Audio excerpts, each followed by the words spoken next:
Operation Tiger, often called the forgotten chapter of World War II, was a secretive mission so massive that an entire English coastal town was evacuated to prepare for it. The Allies were planning something monumental that required utmost precision and secrecy: the invasion of Normandy. This endeavor required meticulous planning and a live-fire training mission to prepare the troops and support ships for the landing. The plans for Operation Tiger, and consequently Operation Overlord, were not just classified. They were a closely guarded secret known only to a select few, referred to informally as bigots. But the Germans were watching, their eyes fixed on the English Channel, waiting for the perfect moment to strike. At the most unexpected hour, they would sneak into the training area and give the Allies a taste of what real war was all about. Operation Overlord marked the largest offensive strategy devised by the Western Allies against the German forces. In order to counter the Nazi threat, a crucial plan was put in motion, focusing on northern France as a launch site for a massive invasion of German-occupied Western Europe. The initiative officially began on June 6, 1944, known as D-Day, with the start of Operation Neptune. The endeavor involved over 1,200 airborne teams and 5,000 vessels storming the Normandy beaches. However, before executing such a significant operation, the Allies aimed to ensure precise execution and adherence to a well-structured plan.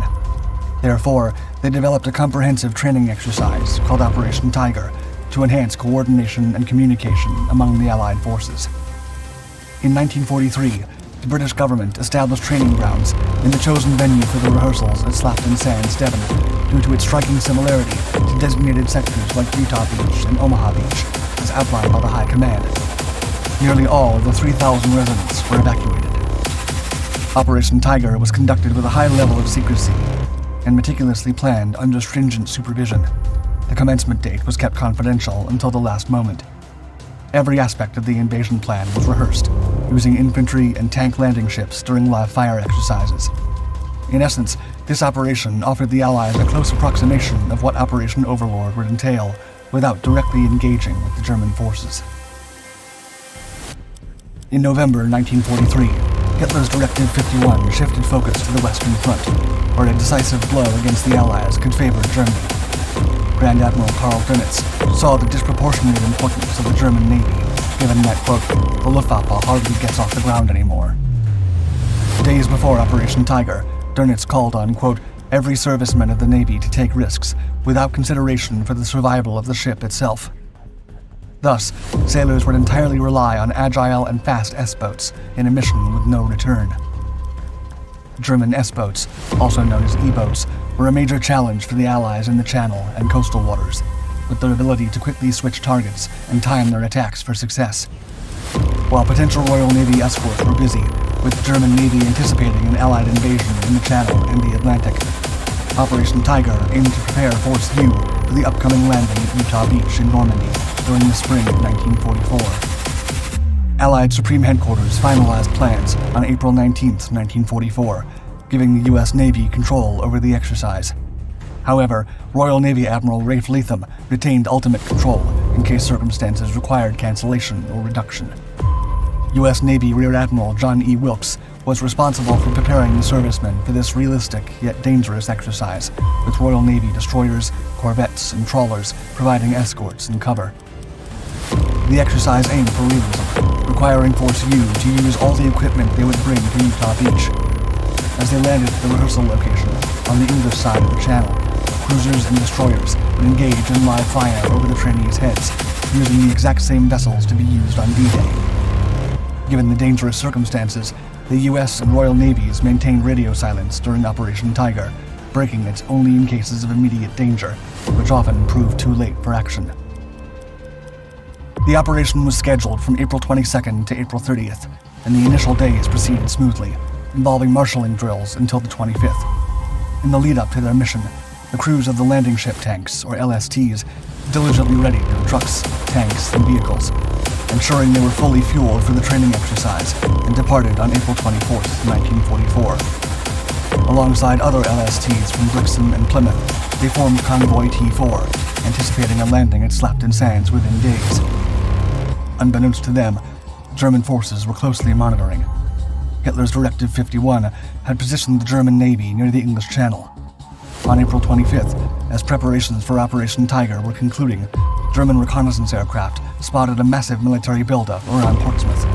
Over 200 trucks, numerous ships, destroyers, troop transporters, LSTs, and land vehicles were noted.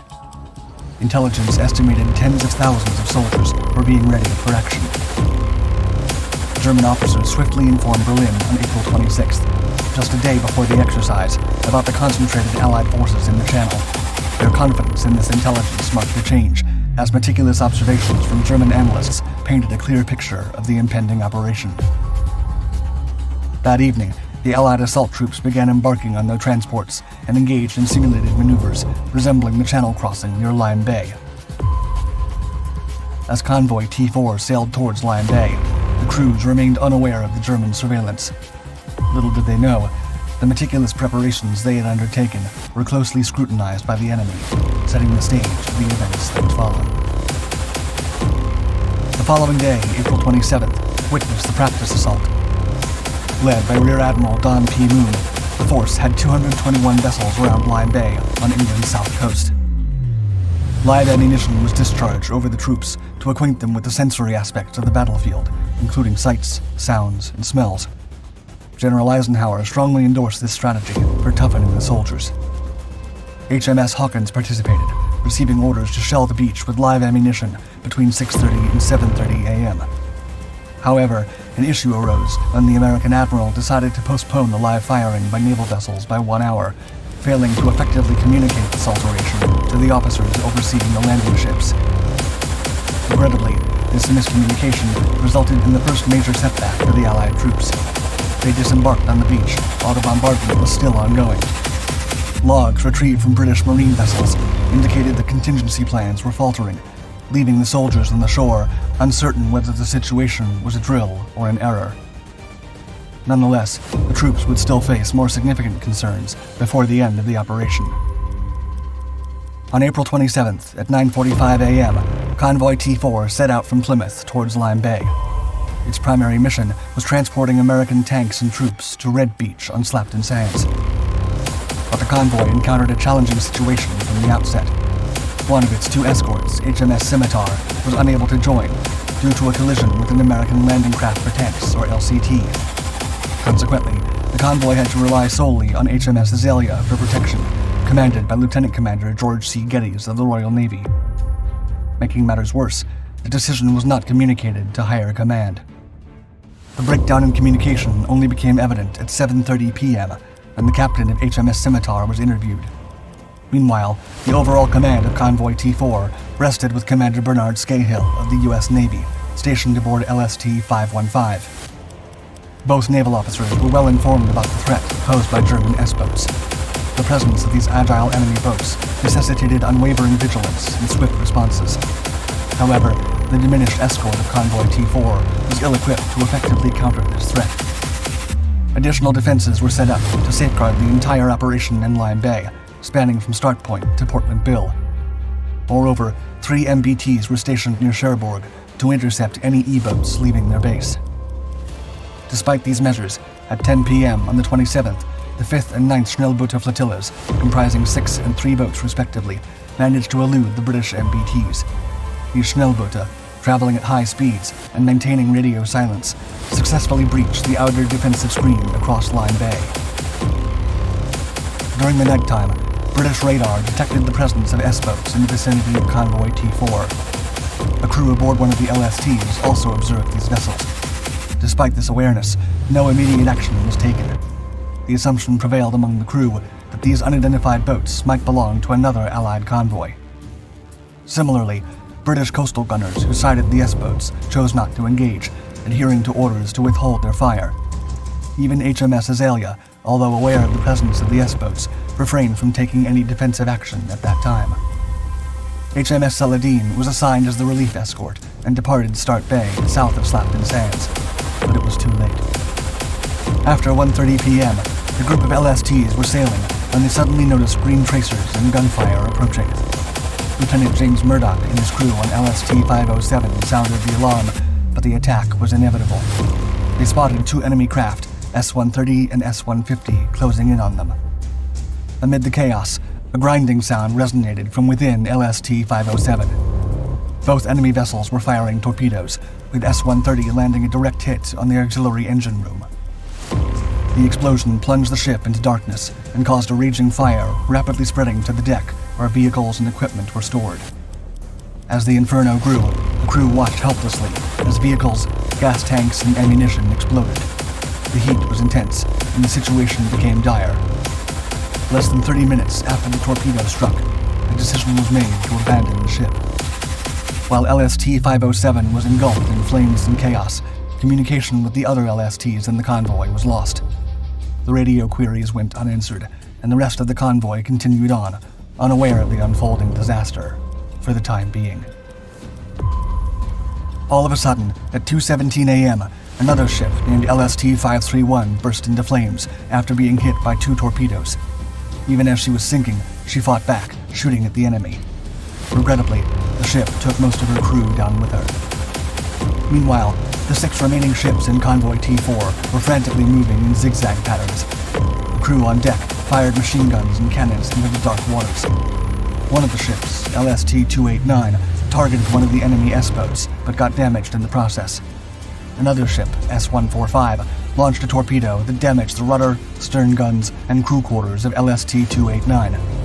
Although battered, LST-289 managed to reach the shore eventually. The other ships also headed toward more shallow waters for safety. Amid the oil-covered and debris-filled water, where the temperature was a chilling 42 degrees Fahrenheit or 9 degrees Celsius, men grouped around floating objects to keep themselves afloat while staving off hypothermia. LST-289 found herself positioned ahead of LST-507 and became the target of a torpedo strike, marking the third and final ship to be hit. Despite sustaining significant damage to her stern, LST-289 managed to stay afloat. The remaining LSTs in the fleet adhered to orders and commenced their journey toward the nearest port. The E-boats responsible for the attack had departed the scene. In this challenging situation, Captain John Doyle demonstrated remarkable initiative. As the commanding officer of LST-515, the convoy's lead vessel, he made a decision that went against orders. Captain Doyle and his crew courageously returned to the scene to rescue survivors from the sea. Their efforts led to the successful rescue of around 134 individuals who would have otherwise been lost to the sea. They maintained the rescue operations until the break of dawn, when the British ship HMS Onslow arrived to lend assistance and further aid in the rescue mission. The decision to invade Normandy was a secret to be protected at all costs. All documents related to the operation were classified as bigot, and the select handful of personnel who had clearance for the plans were informally referred to as bigots. The morning after Operation Tiger was shrouded in chaos. Tragically, 10 bigots, who held access to Operation Overlord plans, lost their lives in the turmoil.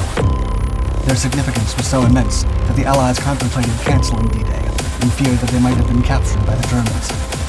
Fortunately, the remains of all 10 were eventually recovered. Following the operation, the Allies made important adjustments, including standardizing radio frequencies, providing better life vests for landing troops, and designing smaller crafts for survivors. The events at Slapton Sands remained shrouded in secrecy until August 1944, along with the disclosure of D-Day losses. Medical personnel who tended to the wounded were sworn to secrecy, as were survivors and participants, under the threat of court-martial. Due to limited and unclear information, Operation Tiger, the forgotten chapter of World War II, served as a reminder of the challenges and sacrifices faced during the planning and execution of critical military operations.